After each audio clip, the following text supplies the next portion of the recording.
Introducing. Close your eyes, take a long, slow breath in and let it go. Feel your body settle. Feel the weight of it. Your arms, your legs, your shoulders, sinking down, growing heavier with each breath you take. You don't need to hold yourself up tonight. You don't need to be anywhere or do anything or think about anything at all. Tonight, I'm going to take you somewhere very simple, not far away and not long ago, just a small village tucked into the side of a gentle hill in a valley where a river runs soft and unhurried through the land. The kind of village where people have lived for many, many generations, where the streets are made of old stone, worn smooth by centuries of footsteps, where the houses are built low and solid, with thick walls and deep windowsills, and gardens that have been tended so long they know what they're doing on their own. It is nighttime. The sun set hours ago behind the western hills in a long, slow fade of amber and rose. The last of the light has been gone for some time now, and in its place, the moon has risen, a full moon, or nearly full, round and pale and luminous, hanging high above the valley in a sky so clear and dark that the stars seem close enough to touch. Everything is quiet, not the anxious quiet of a place holding its breath, the easy, deep quiet of a place that is simply at rest. The village is sleeping, and tonight you are going to walk through it. Slowly, gently, without hurry or purpose, simply moving through the moonlit streets, noticing things, feeling the cool night air on your skin, listening to the small sounds that make up the music of a sleeping place. Take another breath, let your body grow heavy, and let me take you there, the edge of the village. You arrive at the village from the east road. It is a narrow road, packed earth and loose gravel, bordered on both sides by low stone walls. Beyond the walls, on your left, a field stretches away into the darkness. Hay, cut and baled weeks ago, the stubble pale and silvery in the moonlight. On your right, an orchard, apple trees mostly, their branches bare and angular now in the late season, reaching up against the sky like the careful gestures of patient people.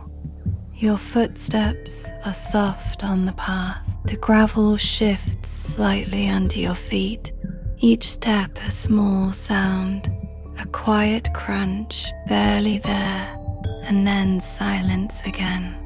The air is cool, not cold, not yet.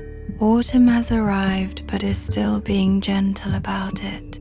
There is a quality to the night air here that is difficult to describe. It is clean and faintly sweet, carrying the smell of cut grass and dry earth, and very faintly, somewhere ahead, wood smoke. You pause. You tilt your head slightly and breathe it in. That wood smoke, someone's hearth, still banked from the evening, sending its last thin thread of scent into the night. It is one of those smells that doesn't just enter through the nose, but seems to travel all the way down through the chest, settling somewhere warm and deep. You stand there for a moment. The moon is high and bright. It is so bright, in fact, that you can see the road quite clearly ahead of you. The pale stones, the dark line of the walls, the point where the road curves slightly and the first buildings of the village come into view. Low rooftops, dark windows, the outline of a church tower, square and solid, rising above everything else. You begin to walk again. The road curves, the orchard gives way to a cottage garden, a low wooden gate, a path of stepping stones, flower beds that have finished blooming for the year. The dried stalks tied in tidy bundles. Someone has left a pair of boots on the front step. They are very muddy. Someone has been in the garden today, working late, and then come in and left their boots at the door, the way people do in houses where muddy boots are not permitted past the threshold. You smile at the boots. There is something deeply comforting about ordinary evidence of ordinary lives.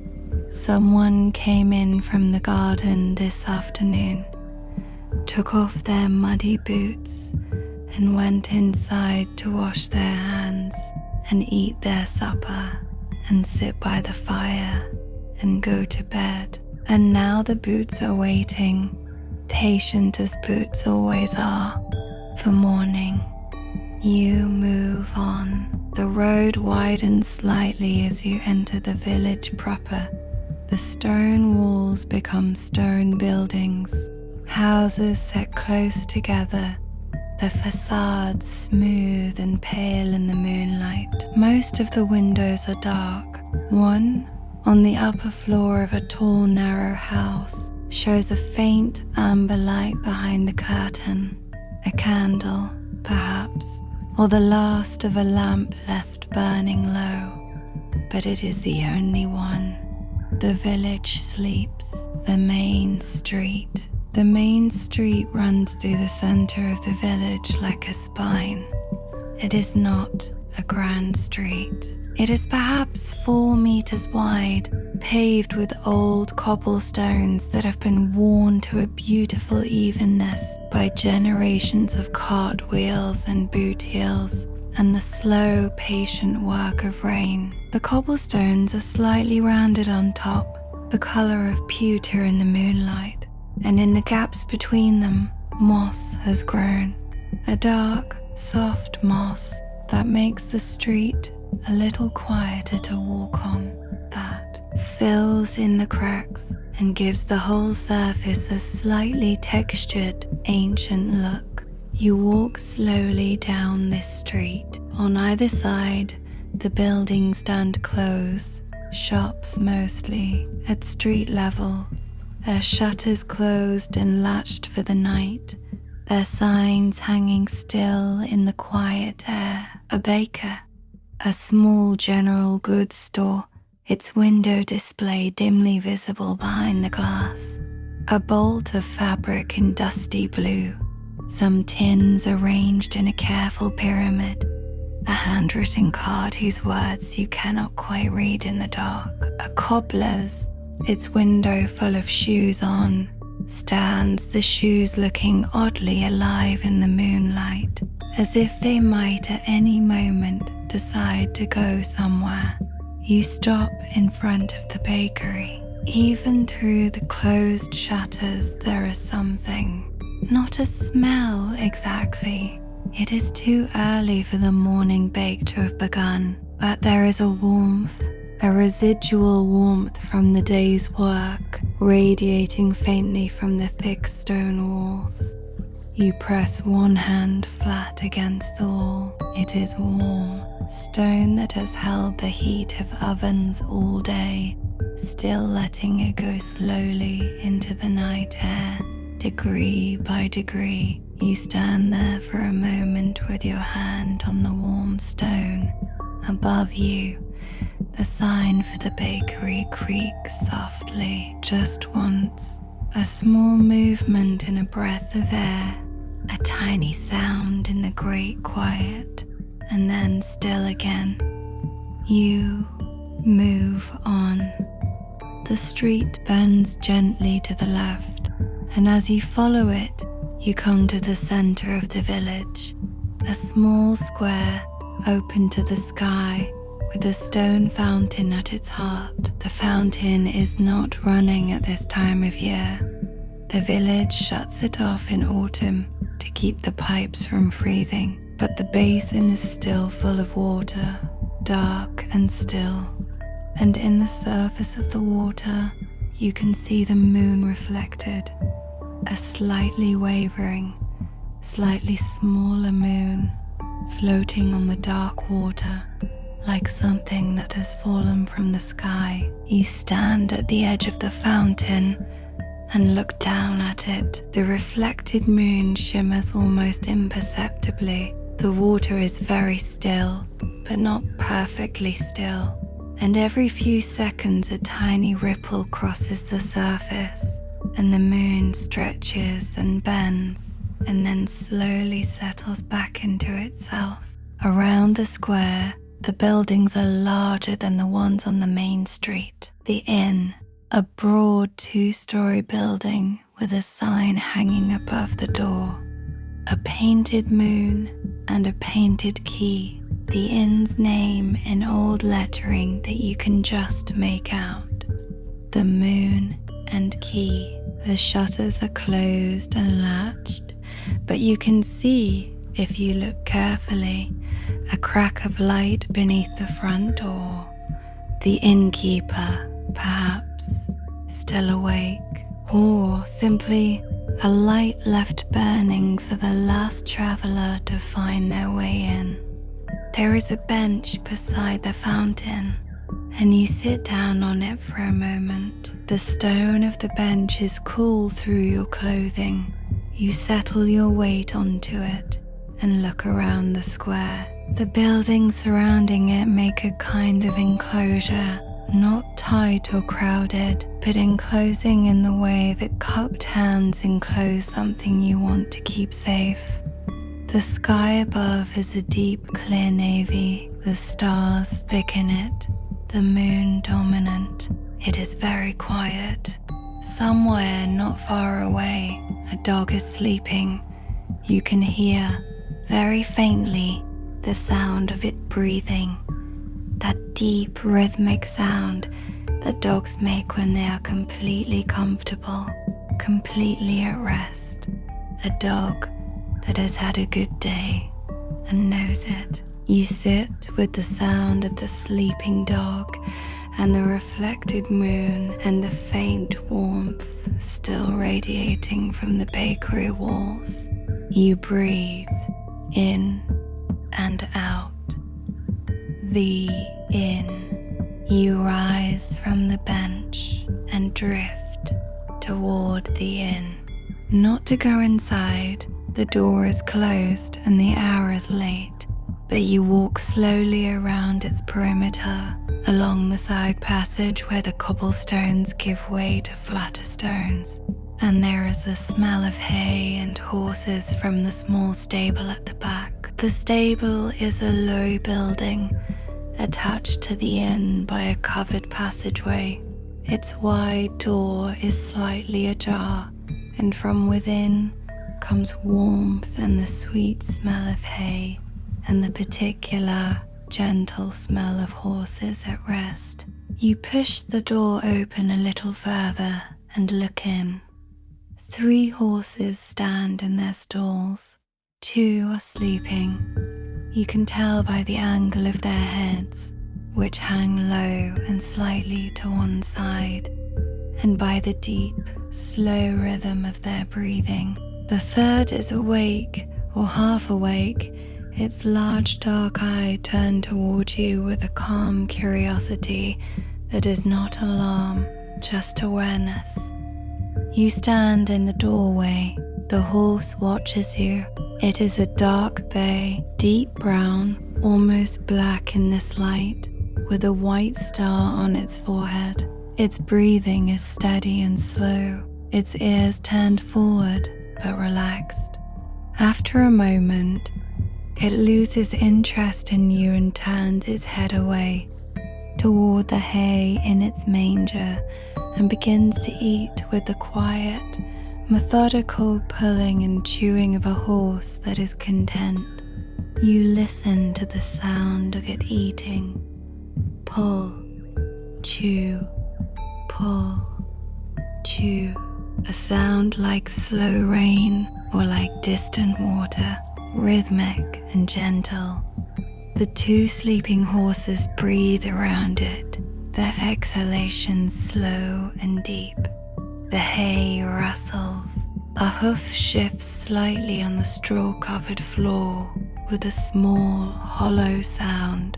You stand there longer than you expected. There is something about a stable at night. The warmth of large animals, the smell of hay and leather and horse, the way the sounds are all slow and deliberate. That is one of the most peaceful places in the world. It asks nothing of you. The horses do not need you to be anything. They are simply here, being horses, warm and substantial and entirely at ease. Eventually, you step back and let the door fall gently to its former angle. You make your way back to the square, the side streets.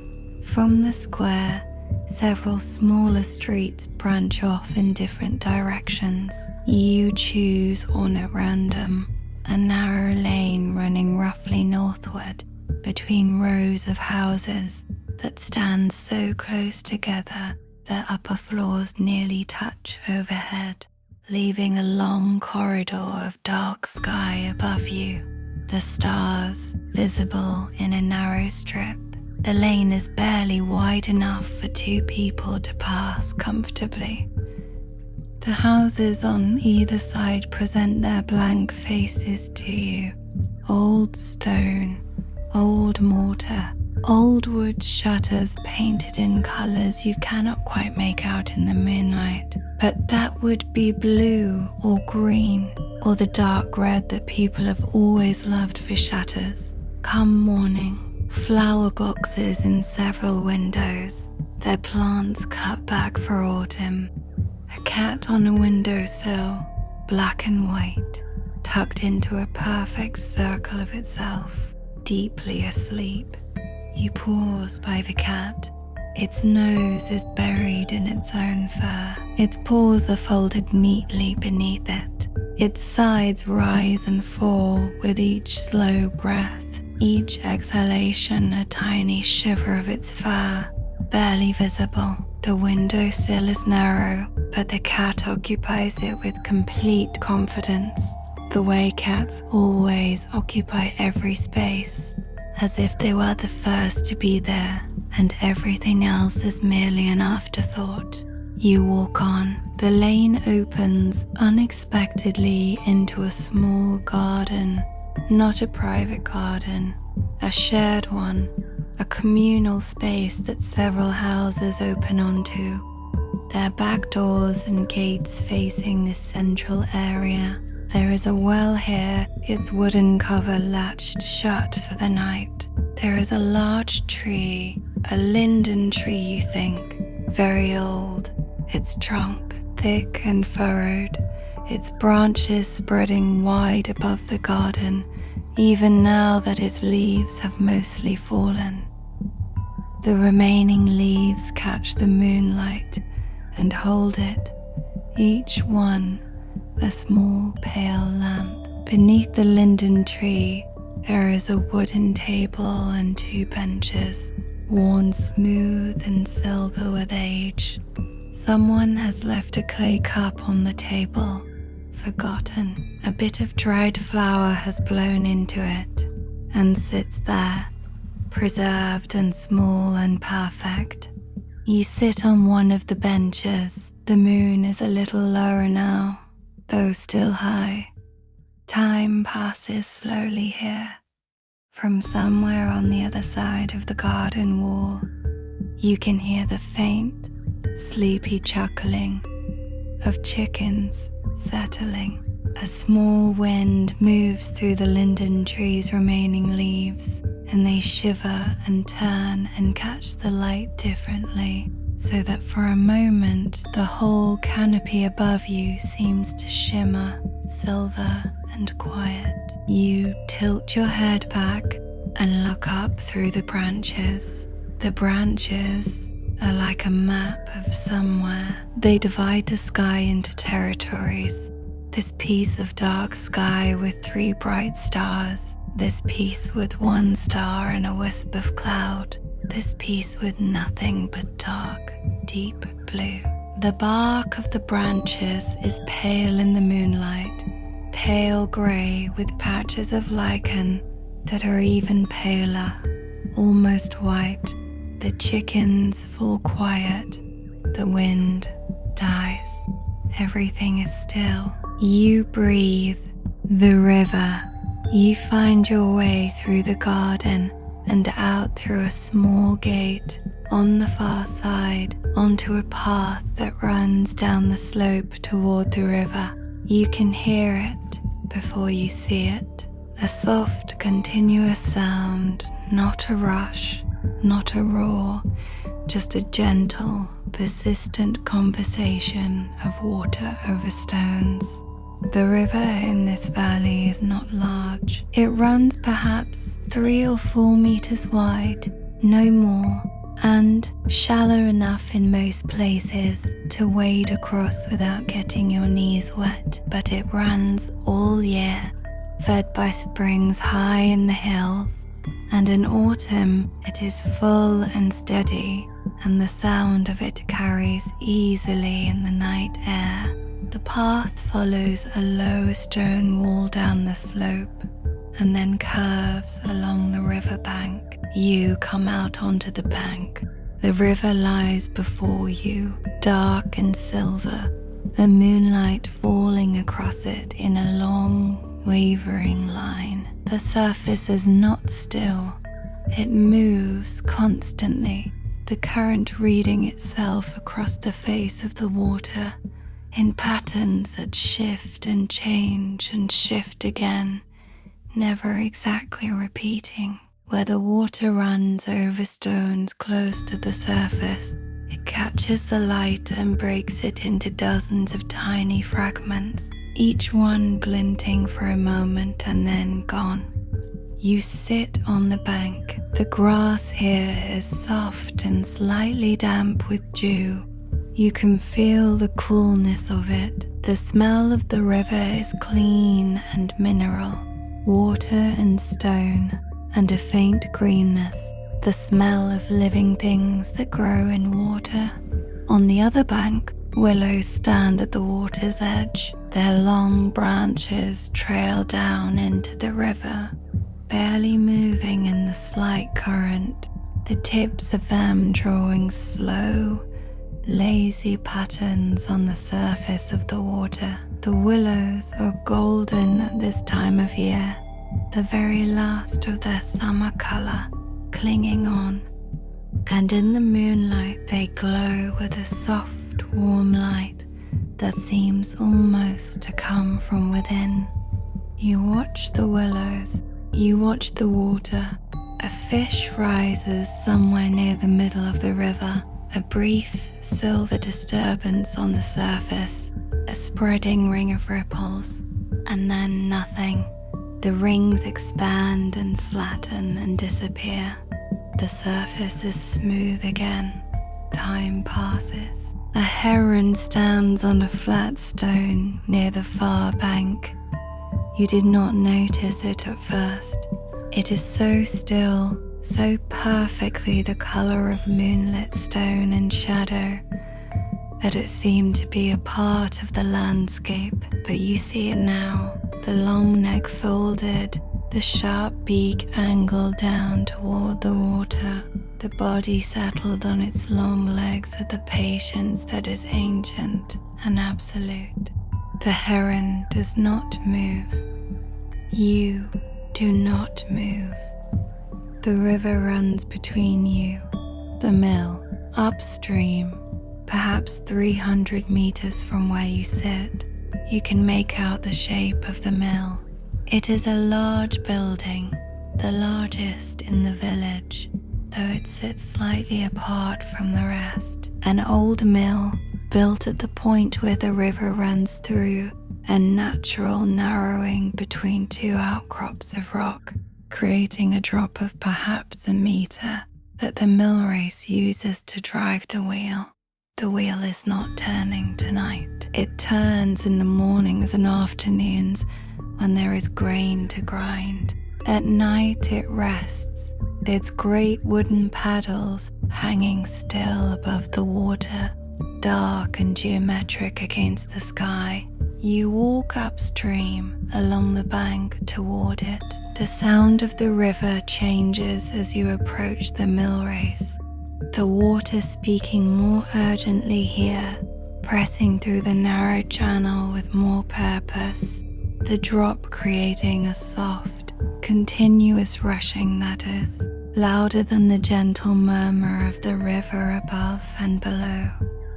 It is a sound you feel as much as hear, a low, steady vibration in the air. The mill building is solid and old, its stone walls dark with moisture, its roof of old slate catching the moonlight in irregular patches where the slates have been replaced over the years and are newer, lighter in color. At the base of the building, the mill race runs under a low arch and the wheel hangs above it, the paddles just touching the surface of the rushing water but not catching it, resting. You stand beside the wheel. It smells of water and old wood and, very faintly, a flower. The flower smell is extraordinary, not strong, just a faint, dry, warm sweetness that clings to everything in and around the mill. The building itself seems to breathe the smell of flower, to have absorbed it into its stones over generations of grinding until it has become part of the place itself. You press your hand to the stone wall, cool and rough, with a slight dampness from the spray of the race.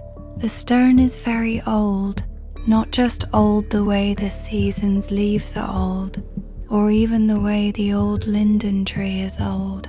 Old in the way that makes you think of everyone who has ever pressed their hand to this wall before you, the miller who built it, and his children, and their children, down through all the years to now. The wheel is still above you. The water rushes below. You stand there for a long time, just listening. The church.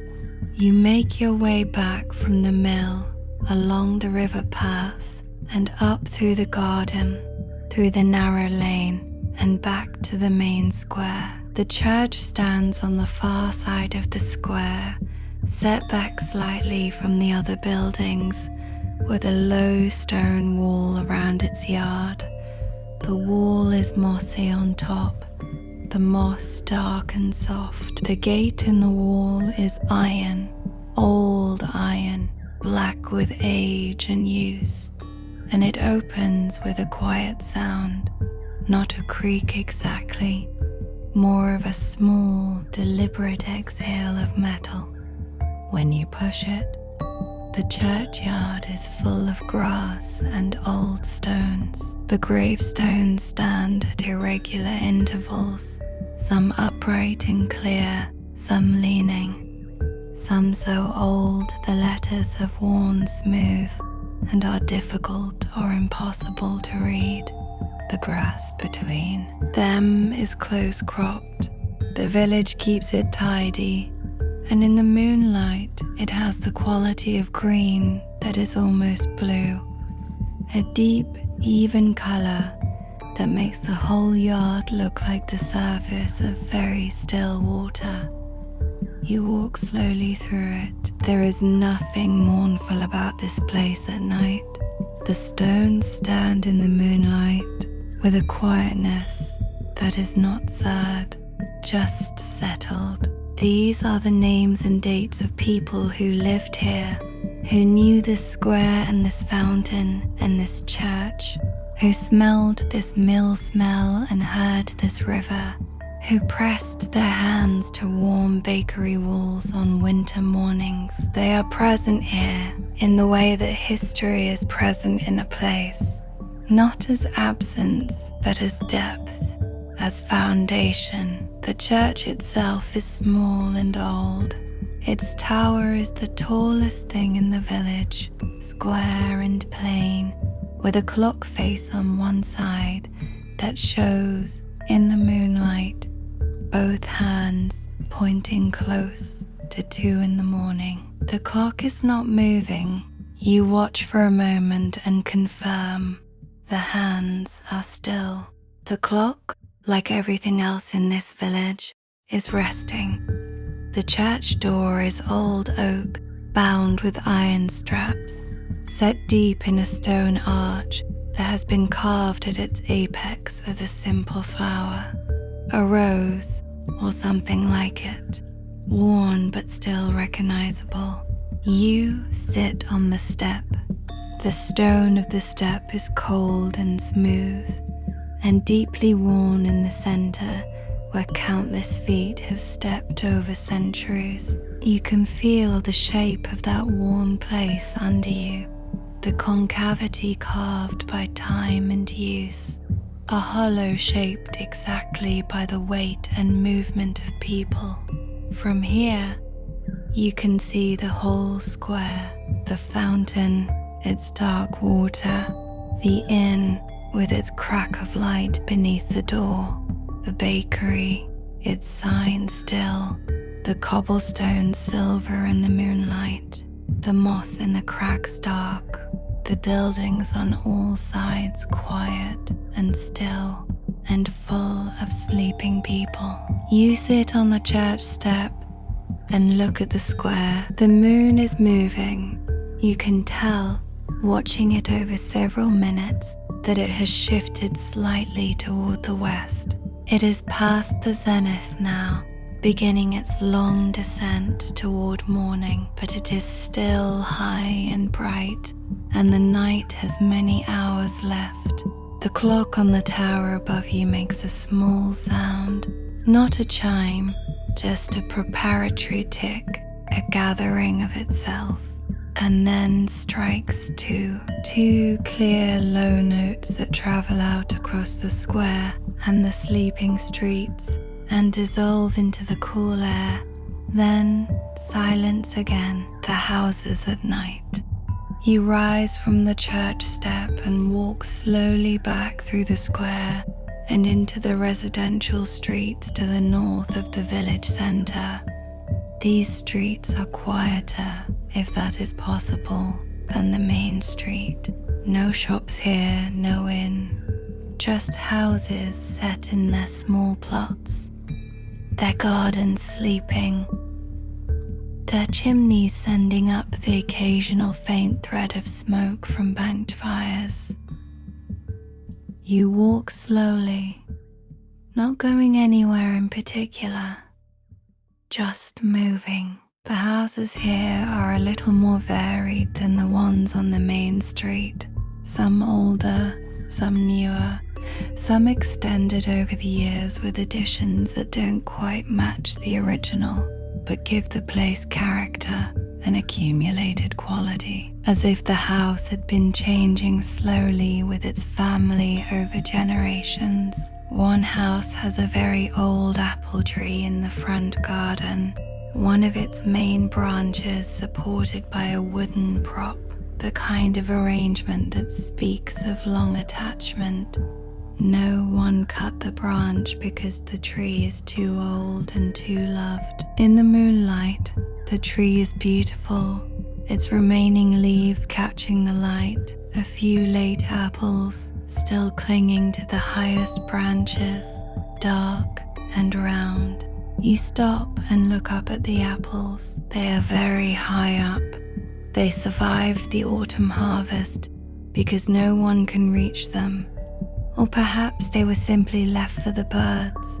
Either way, they are up there, dark and perfectly round against the pale sky, like small ornaments hung in the tree. As you watch, a small brown bird, a thrush perhaps, lands on the branch above one of the apples, regards it, and then drops down and begins to peck at it.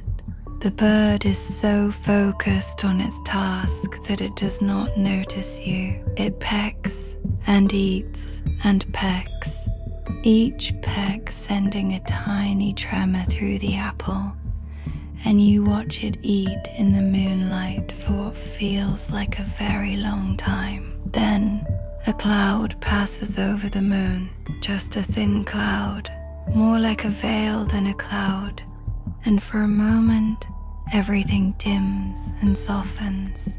The bird freezes, alert. You hold very still. The cloud drifts on, the moonlight returns, and the bird resumes its meal. You walk on. Thy baker's house, at the end of one of the residential streets, set slightly apart from its neighbors by a larger garden, is a house with a low light burning in the kitchen window. Not much light, a single candle or a small lamp turned down low, but enough to create a warm amber rectangle in the dark facade of the house, enough to suggest that someone is awake inside, or at least that someone's lamp was left burning when they went to bed. You walk past the gate and look in. The kitchen window faces the street. You can see through the glass the shape of the kitchen, a large table, a dresser along one wall, the dark mouth of a fireplace where a few coals still glow faintly red. Strings of dried herbs hang from a low beam. There is a large earthenware bowl on the table, covered with a cloth. The bowl is the baker's dough. You realize this slowly, with a quiet satisfaction. The baker has set his dough to rise overnight, mixed it in the evening, covered it, left it there on the kitchen table to do its work in the warmth of the cooling kitchen. In a few hours, before dawn, he will come downstairs and find it risen and soft and ready, and he will begin the work of shaping and proving and baking. And by the time the village begins to wake, the smell of fresh bread will be moving through the streets. But for now, the dough is just resting, covered with its cloth, in its bowl, in the dim amber light of the kitchen. You stand at the gate for a moment longer. The red glow of the coals in the fireplace pulses very faintly, not quite breathing, but something like it. The herbs hang still. The dough rests under its cloth. The house is full of sleeping people and rising dough and dying coals, and all of it is so ordinary and so perfect that you feel something ease in your chest, something loosen and settle. You walk on. The school, near the northern edge of the village, where the residential streets give way to fields, there is a schoolhouse. It is a long, low building, a single room, essentially, with tall windows along one side to let in the morning light. The windows are dark now. Through the glass, you can make out the rows of small desks, the large blackboard at the front, the teacher's table. On the blackboard, half erased, a line of letters or numbers, the day's lesson wiped away but not completely. On the wall outside the door, someone has chalked a drawing. It is a child's drawing, rough but recognizable, of a house with smoke coming from the chimney and a large yellow sun above it. The rain has not yet washed it away. It has been there long enough to dry and set into the chalk surface of the wall, a house, a sun, exactly what you draw. When you are 6 years old and someone gives you a piece of chalk and the freedom of a wall, you study it for a moment. The sun has 8 rays, each one carefully the same length. The smoke from the chimney rises in a neat spiral. The house has 4 windows, each with curtains in them, small V-shapes, the universal shorthand of childhood for curtains. There is a door in the center with a round doorknob. There are flowers along the base of the wall, circles on sticks, and in the garden, a figure with a round head and outstretched arms. The person who lives there, welcoming you in. You think about the child who drew this, asleep now, somewhere in this village, in a bed that is exactly the right size for them, under blankets that smell of clean washing, with tomorrow's school clothes folded on the chair. They drew this picture today, or yesterday now, and went home and had their supper and were bathed and put to bed, and they are sleeping the total, undefended sleep of children who have had enough fresh air and enough food and enough love. You stand in front of the chalk drawing for a long time, the fields. You leave the schoolhouse behind and walk to the edge of the village, where the last stone wall marks the boundary between the houses and the fields. The fields spread away from you in the moonlight, great open spaces, the worked earth pale and smooth in places, dark and furrowed in others.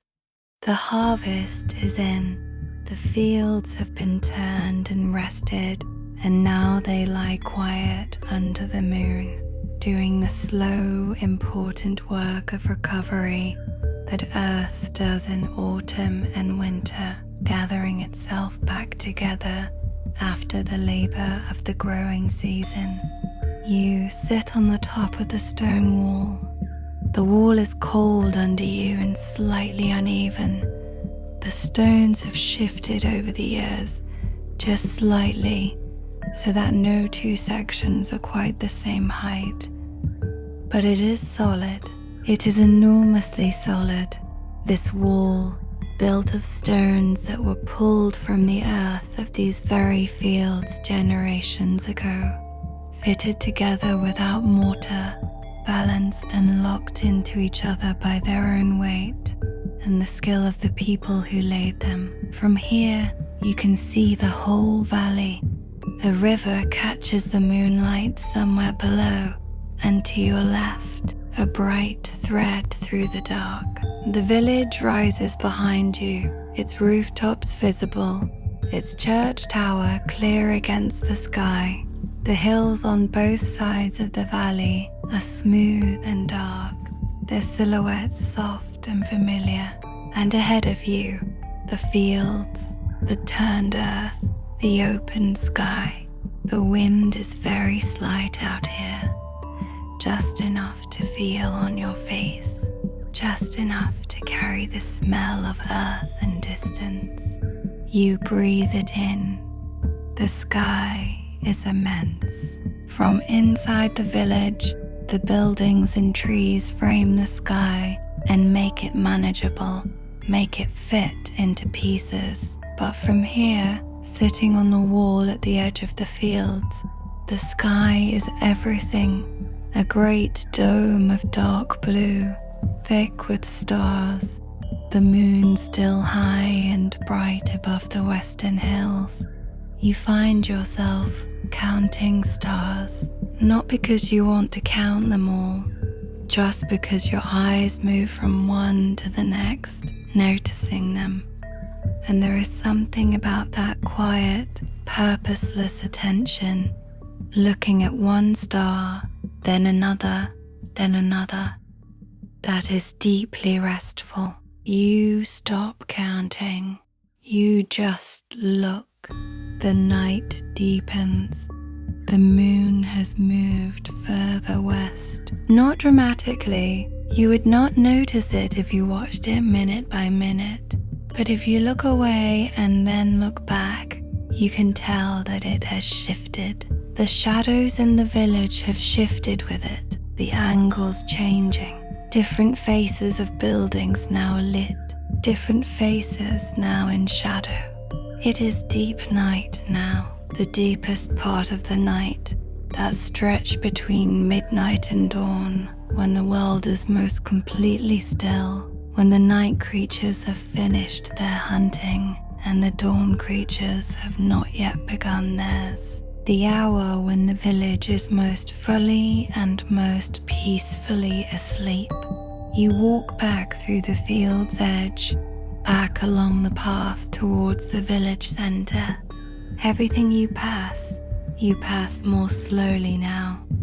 The schoolhouse with its chalk drawing, the baker's house with its amber light and its rising dough, the old apple tree with its unreachable fruit, the residential streets, the gardens, the sleeping cats, the square, the fountain, the reflected moon. You stop beside the fountain again. The water is still. The reflected moon is perfect.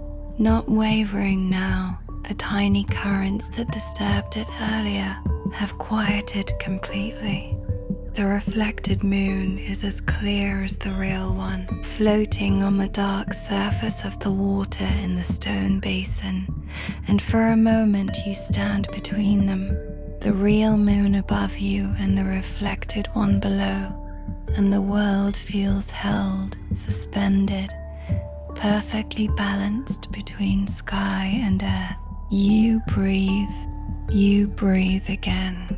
The inn's last light, the crack of light under the inn's door is gone now. The innkeeper has finally gone to bed. The inn stands dark and solid across the square, its sign hanging perfectly still, the painted moon and painted key on it catching a gleam of real moonlight. All its windows dark, all its fires banked, all its rooms full of sleeping travelers, lying in narrow beds in rooms that smell of old wood and lavender, and the specific, pleasant mustiness of well-used inns, a smell made of years of meals and conversations, and arrivals and departures, all absorbed into the walls and floors and linens. The travelers are sleeping. Some of them are passing through, on their way somewhere else, pausing for a night, their bags packed and waiting. Some are here for longer, staying for business or for family. One, perhaps, has been away from home for a very long time and is traveling back, and in the morning will wake and know that today is the day, that by nightfall they will be home, and the thought of that will make it impossible to stay in bed too long, even though the bed is comfortable and the night was good. But for now, they all sleep. The snoring of one traveler, muffled through thick walls but just barely audible if you stand in the right spot, rises and falls with great regularity and contentment, a sound that in any other context would be annoying. But here, in this sleeping square, at this hour, is simply one more note in the music of the resting village, the animals of the night. Now, in the deepest part of the night, you notice things you might have missed earlier. On the roof of the bakery, 3 cats sit in a row, looking out over the square with that particular expression of supreme indifference that cats reserve for moments when they are, in fact, deeply interested in something. They are watching the churchyard, You follow their gaze, nothing visible, but one of the cat's ears turns, tracking something, a mouse perhaps, moving through the grass between the graves.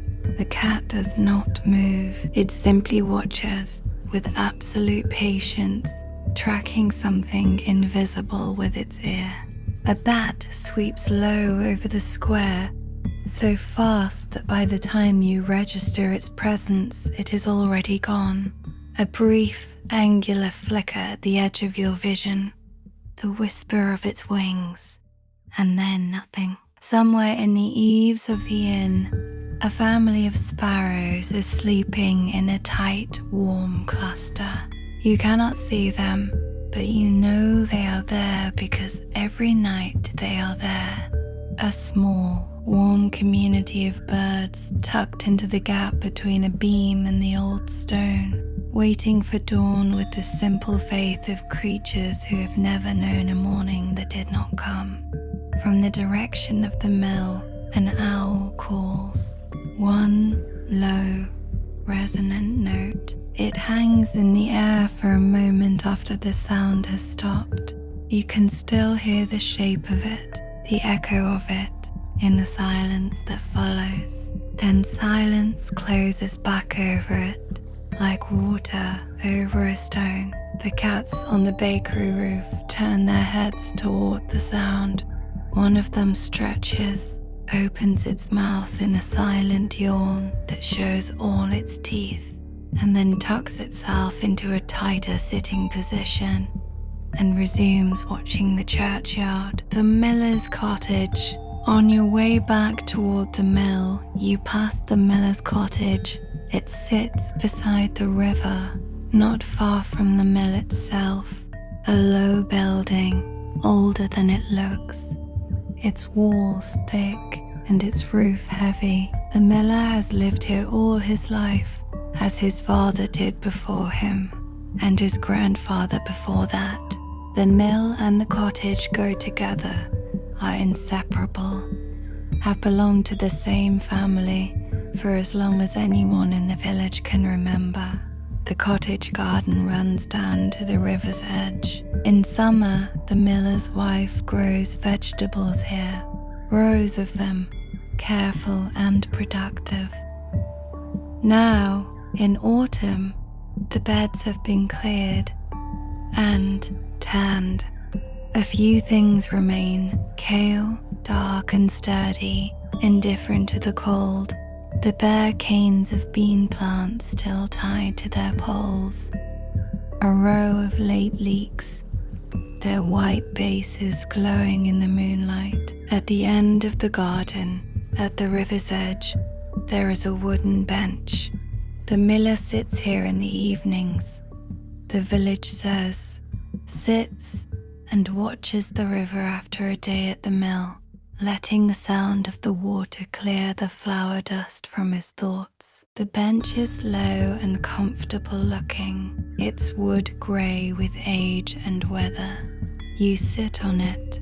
The river is close here, just a few steps away, the bank dropping steeply to the water. The sound is constant and close, louder than it was when you sat upstream. The mill race is just around the bend, and you can hear it, the urgency of the channeled water, the soft rushing.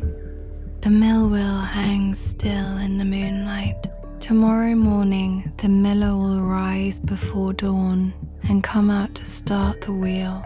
He will check the channel, adjust the sluice, listen to the sound of the mechanism engaging, and feel through his feet the vibration of the great stone beginning to turn. He will know by the sound whether it is right, the way people who have done something all their lives know it, not by thinking about it, but by feeling it, by the particular quality of the vibration in the soles of his feet, the particular note the stones make when they are true. But that is morning, that is tomorrow.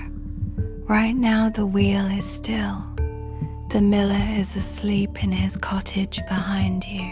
The river runs under the moon. The herbalist's garden.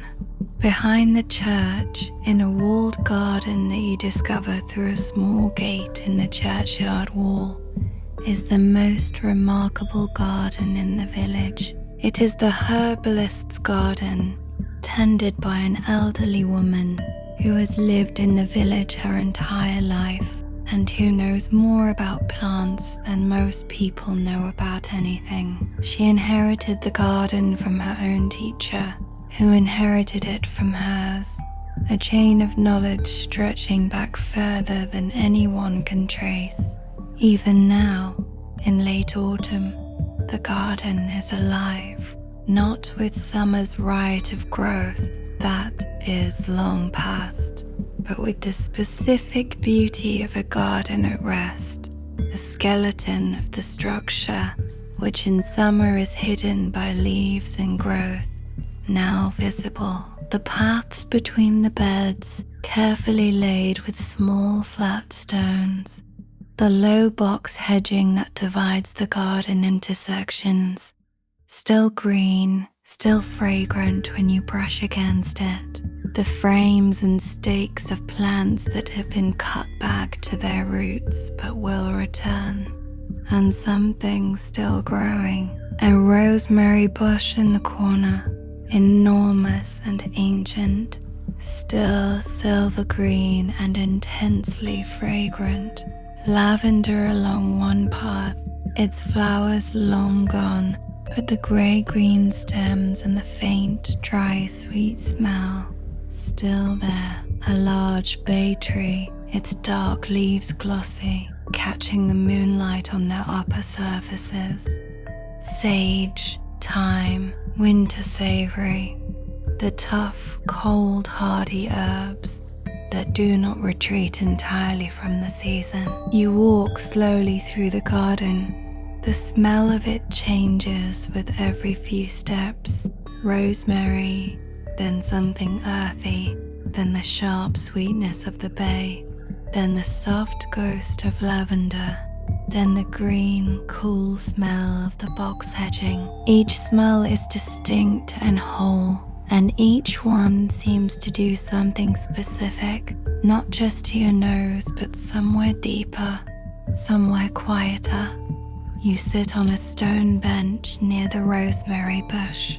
The bush is so close that you can smell it simply by being near it. That clean, resinous, almost woody smell that seems to belong to a different time of day, somehow, as if rosemary is always slightly in the afternoon, even when the world is dark. You breathe it in. Your thoughts, which have been following you through the night, loose, easy, comfortable thoughts, not demanding anything, begin to slow. They become less like thoughts and more like shapes, like the shadows of things rather than the things themselves. And even the shapes begin to blur their edges, to soften. The return of the night wind. A wind comes up just after 3 in the morning. Not a cold wind, not a strong wind, just a gentle, wandering movement of air that seems to come from no particular direction, moving through the village in small eddies and gusts. It lifts a few dry leaves from the gutter of the main street and skitters them along the cobblestones with a small, dry sound. It sways the sign outside the inn. It moves through the linden tree in the garden behind the houses, setting the last leaves trembling. You are in the main street when it comes. You feel it on your face, cool and slight, carrying the smell of distance, of open fields and high ground. It is the kind of wind that reminds you that the world extends far beyond the boundaries of this small, sleeping place, that beyond the valley walls there are other valleys, other villages, other sleeping people. that the sky above this village is the same sky that arches over cities and forests and mountains and seas. The wind passes, the sign stops swaying, the leaves settle, the linden tree grows still, but the reminder remains, that pleasant, grounding sense of the world's vastness, held lightly, not threatening, just present. You walk on, the old woman's window. In a house at the far end of the village, there is a light, not a candle this time, and not the baker's kitchen lamp. This is a steadier light, slightly warmer, a small lamp on a windowsill, the kind of lamp you keep burning when you cannot sleep, when the night is long and the hours need some companionship. The window is on the ground floor. The curtain is drawn, but thin, and the light comes through it softly. You do not look in, but you stand for a moment on the path outside and think about the person behind the curtain. An elderly woman, perhaps, the herbalist herself, or someone like her, someone who has lived long enough that sleep sometimes becomes unreliable, who wakes in the small hours and finds the night too quiet to rest in. She may be reading, in a comfortable chair, a book she has read before, something she knows well, that asks nothing new of her, that is simply company. Or she may be sitting with her hands in her lap, looking at nothing in particular, thinking the slow digressive thoughts of the very early morning, letting her mind wander through its own landscape. From inside the house, very faintly you can hear, or perhaps imagine, the sound of a clock ticking, steady, patient, marking time without judgment, without urgency. Tick, tick, tick. You stand on the path and listen. The woman behind the curtain is awake, and her clock is ticking. And somewhere down the street, the baker is asleep, and his dough is rising. And in the mill, the wheel is still. And in the stable, the horses are breathing. And in the churchyard, the old stones are standing in the moonlight. And over all of it, the moon is moving, slowly, surely, toward the west and the morning. Everything is as it should be. You breathe the long hours. The night reaches its deepest point. This is the hour, somewhere between 3 and 4 in the morning, when the village is most completely, most profoundly asleep, when even the insomniac has finally drifted off, when even the cats have given up their watching and tucked themselves into sleep, when the last coals in the last fireplace have finally gone from red to grey to nothing. You walk through the village in this hour, and the silence is of a different quality than earlier. Earlier, there was still the sense of the village recently having gone to sleep, the warmth of it, the nearness of it, the feeling that behind these walls, people were still finding their positions, still having the last fragments of conscious thought before the drop into sleep. The dough was just put to rise. The baker had just gone upstairs. Now, all of that is past. The dough has been rising for hours. The baker is deep in his dreams.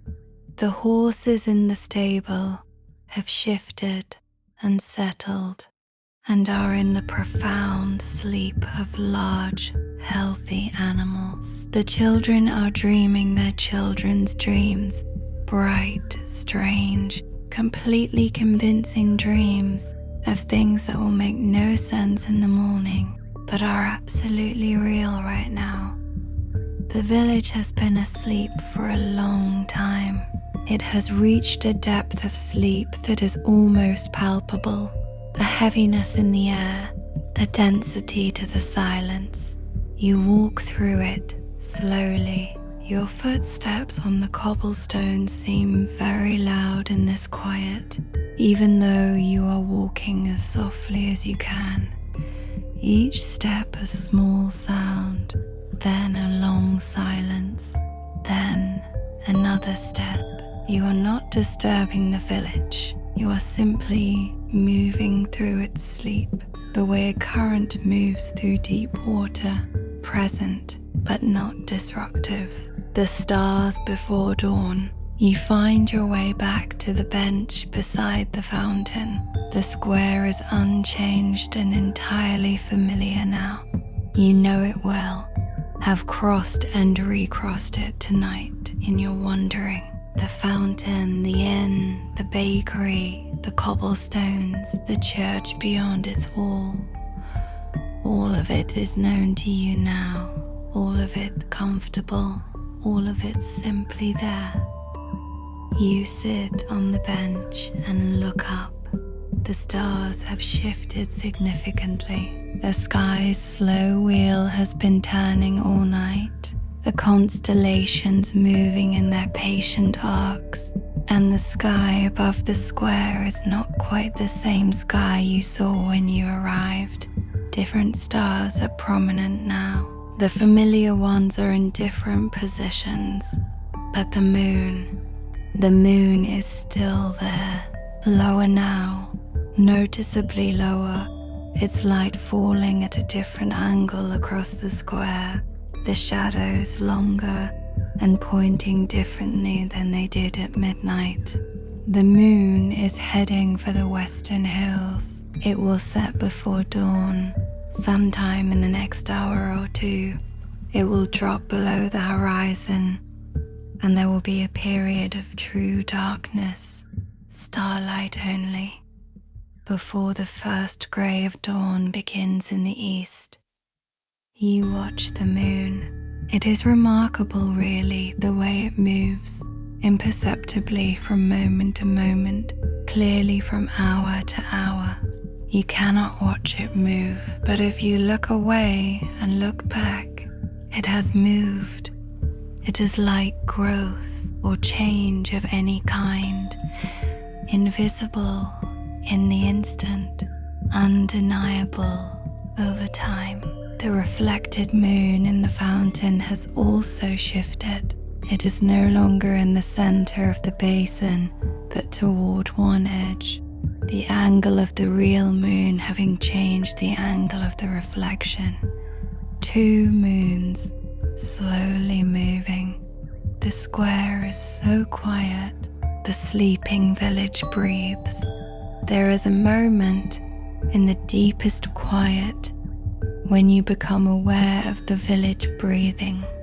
Not literally, of course, but there is a rhythm to the night that feels like breath, a long, slow rhythm that you sense rather than hear, made up of 1,000 small things.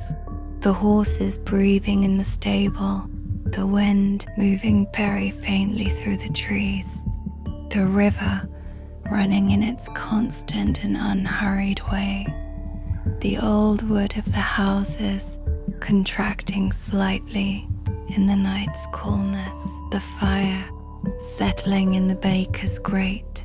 All of these things together, layered under the silence, make a sound that is not quite a sound, a presence more than a sound. You become still. You let yourself feel it, that slow collective breath, that gentle rhythm of the sleeping place, in and out, in and out, the fountain's water catching the moonlight, the moss on the cobblestones, dark and soft, the chalk drawing on the schoolhouse wall, fading slowly in the night dew, the doe rising in its bowl, the heron standing still on its stone by the river, the cat on the windowsill, nose buried in its own warm fur, the sparrows in the eaves of the inn, their small hearts beating very fast, the way small birds' hearts always beat, rapid, steady, alive, in and out. A slow walk home.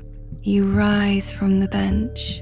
You are not leaving the village. You have nowhere to leave to, but there is a drift in you now toward a particular place, the eastern edge, where you arrived, the orchard road, the field of stubble that gleams in the moonlight. You walk through the square for the last time. You pass the bakery. You pass the cobbler's with its shoes. You pass the inn, dark now, all its windows dark, the crack of light, long gone. You pass the church gate, still slightly open from when you came through earlier. You turn down the main street, back toward the east road.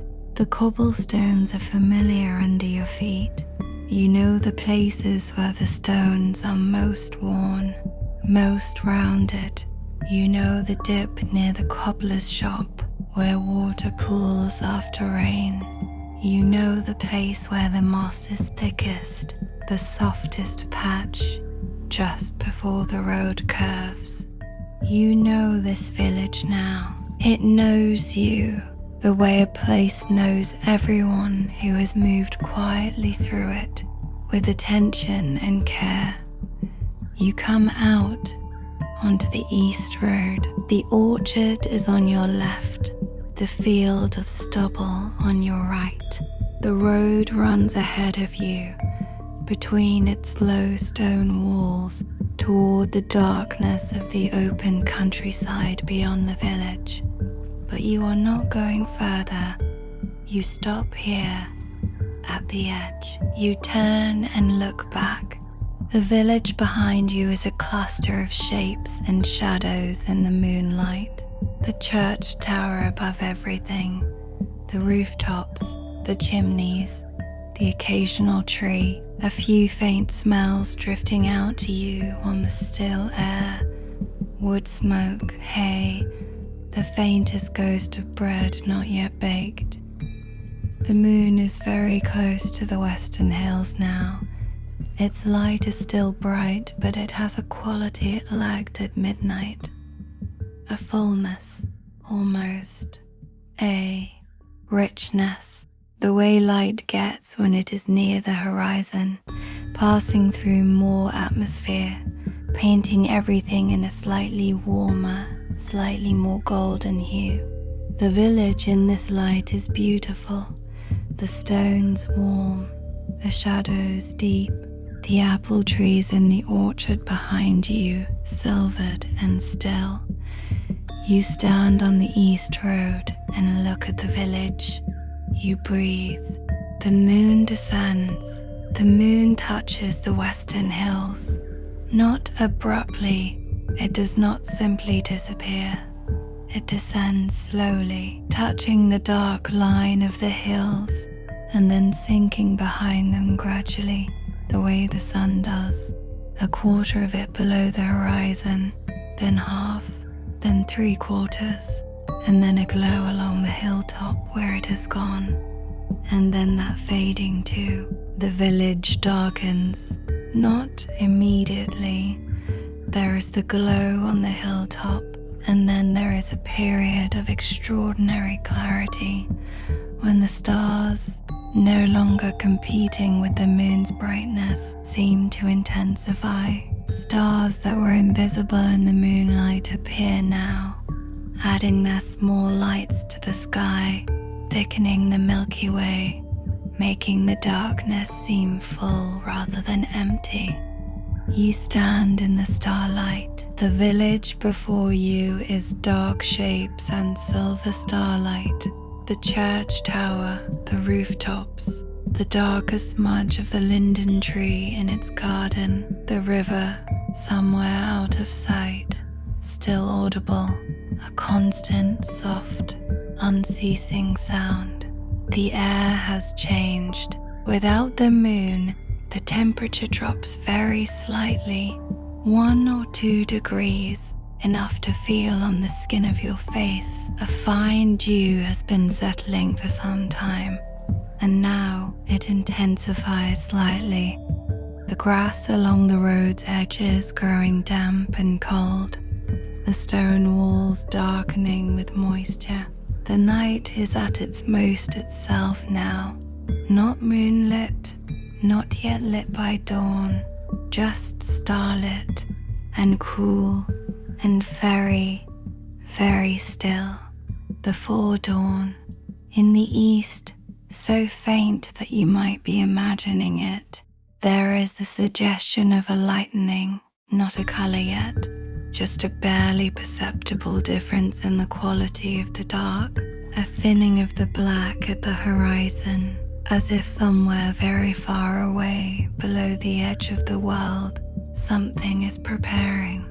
You have been walking all night, or rather, you have been here all night, drifting, watching, listening, sitting, standing, breathing. The time has gone without your noticing it, the way time goes when you are fully present in a place, when your attention is completely occupied by the things in front of you, and the time just passes through you without accumulating.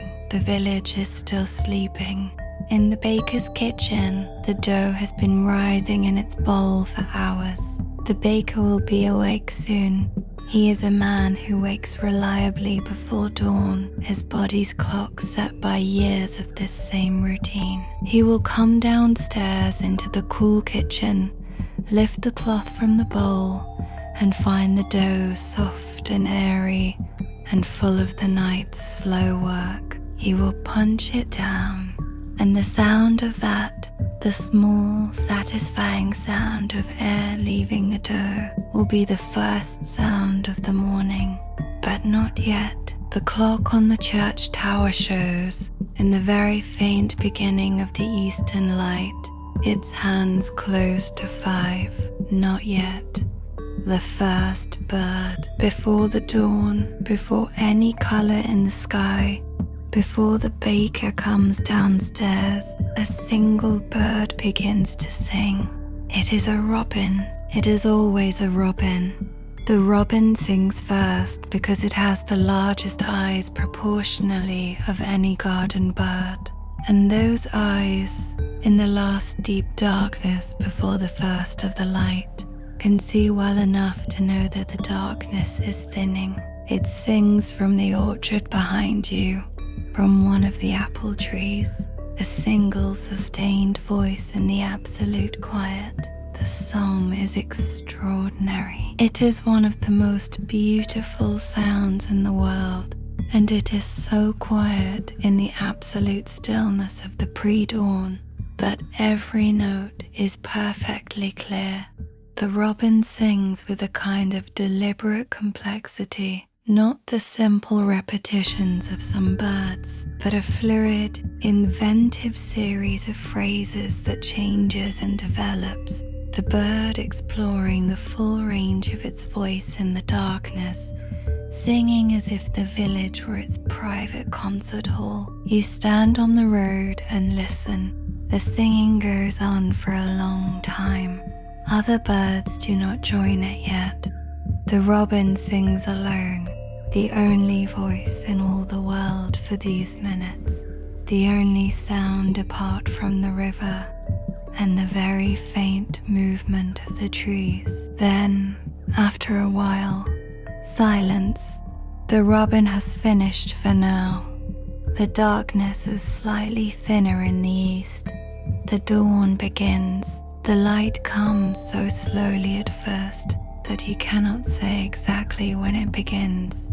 One moment the east is dark, and then, over the course of many minutes, the dark becomes a deep blue, and the deep blue becomes a lighter blue, and along the horizon, a thin line of pale grey appears and then widens, and then the grey takes on the very faintest blush of colour.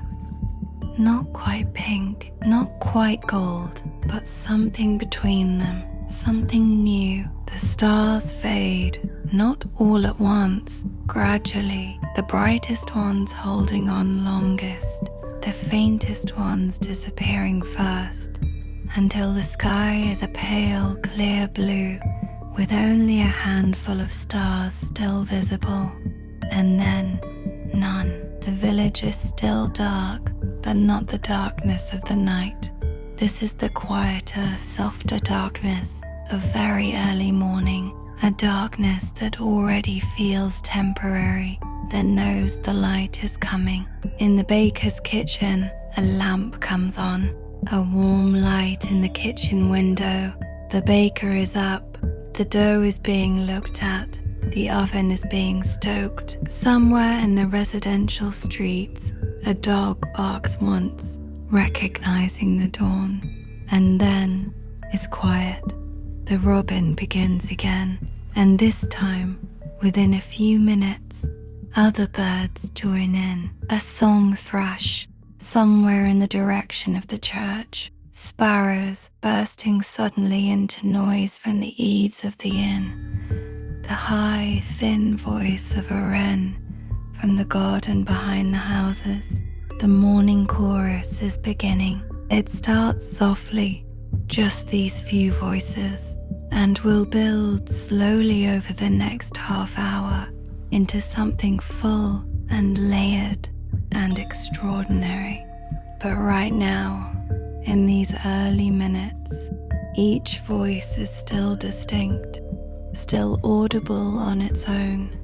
The birds calling into the blue-grey air, as if testing it, as if announcing themselves to the morning. The village wakes, not all at once. The village does not wake the way a single person wakes, all at once in a single moment of returning consciousness. It wakes the way a piece of music builds from silence, one instrument entering, then another, the sound accumulating. The baker's light is the first. Then, across the square, a window on the upper floor of the inn opens, the innkeeper's window facing east, and a figure in the window looking out at the dawn, breathing the morning air for a moment before the day begins. A door opens somewhere, the small sound of a latch, the brief creak of hinges, and then a figure comes out into the street, an old man, the village's earliest riser, who walks each morning before breakfast. He wears a heavy coat and carries a stick, and he walks with the particular deliberate pace of someone who has been walking this same route for decades, who knows every stone. He does not see you, or perhaps he does, in the way that people see shapes in the early morning, without quite registering them, and passes without comment, his breath making small clouds in the cool air. The light is growing. The sky above the eastern hills is pale gold now, not quite dawn color, but close. The sun is still below the horizon, but its light is spreading, washing the underside of a few thin clouds with color, touching the tops of the buildings with a faint, warm gilding. The church clock prepares itself, that preparatory tick, and strikes 5. 5 clear, low notes, traveling out across the square and the streets and the river and the fields. The morning is beginning, the light on the village. The sun breaks the horizon. You cannot see it from the square. The eastern hills are in the way, and the sun will clear them before you see it directly. But you see its effect, a sudden brightening, a shift from gold to orange to something more alive, a light that has warmth in it, actual warmth, the first warmth of the day reaching across the valley. The church tower, catching the first direct sunlight, seems to ignite. The pale stone turns amber, then gold, then a warm white as the angle changes. The rooftops of the village brighten one by one as the sun climbs above the hills, each one catching the light in turn. The river beyond the mill flashes gold. The willows on the far bank become fully, warmly yellow, not the moonlit silver gold of last night, but a true, rich yellow, the color of autumn at its most itself. The village is beautiful in this light. Everything ordinary is made extraordinary by it. The cobblestones glowing amber, the old stone of the buildings warm as honey, the vegetable gardens along the residential streets bright with the last greens of the season, the dew on the grass sparkling where the sun touches it. The smells change too, the dew rising from the grass as the sun reaches it, the wood smoke from the baker's chimney, now more purposeful, a thicker, warmer smoke, and then, after a while, the first faint, impossible to mistake smell of baking bread. It comes down the street like a visitor. The village in the morning. You stand in the square as the village finishes waking. More windows opening, more doors. The sound of footsteps on the cobblestones. First one pair, then several, then many. Voices exchanging morning greetings. A word or two, a comment about the weather. The unhurried brevity of people who see each other every day and whose conversations are the continuation of one long conversation that has been going on for years. The fountain, still not running but full of clear morning water, catches the sunlight and holds it. Not the moon's silver now, but the sun's gold. The colors of the water completely changed. The baker appears in his doorway. He looks out at the square with the satisfied expression of a man who has done his first good work of the day.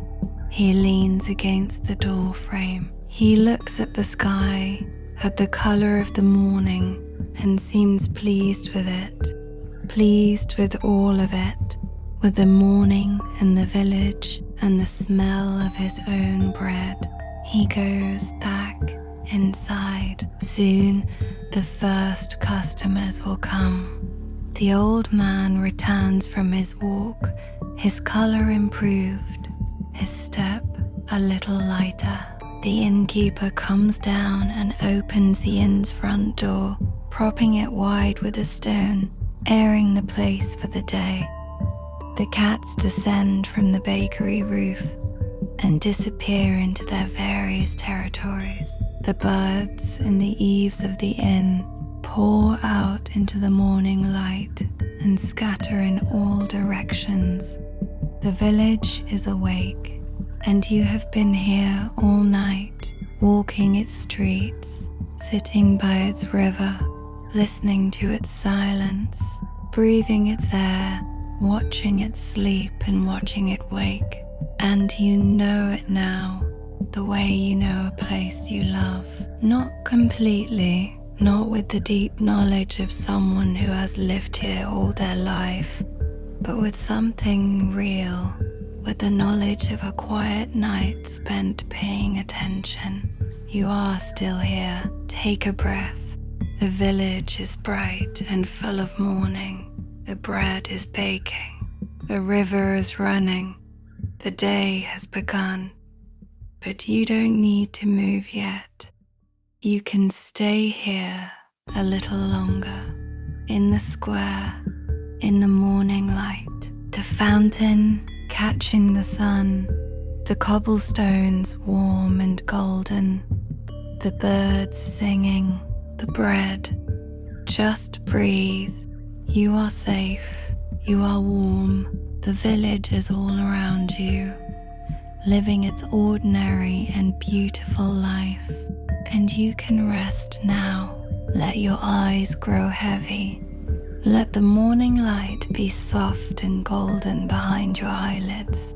Let the sounds of the village, the birds, the footsteps, the fountain, become something you hear from a great, comfortable distance. Let go. Everything is as it should be. Good night or good morning. Either way, rest. End.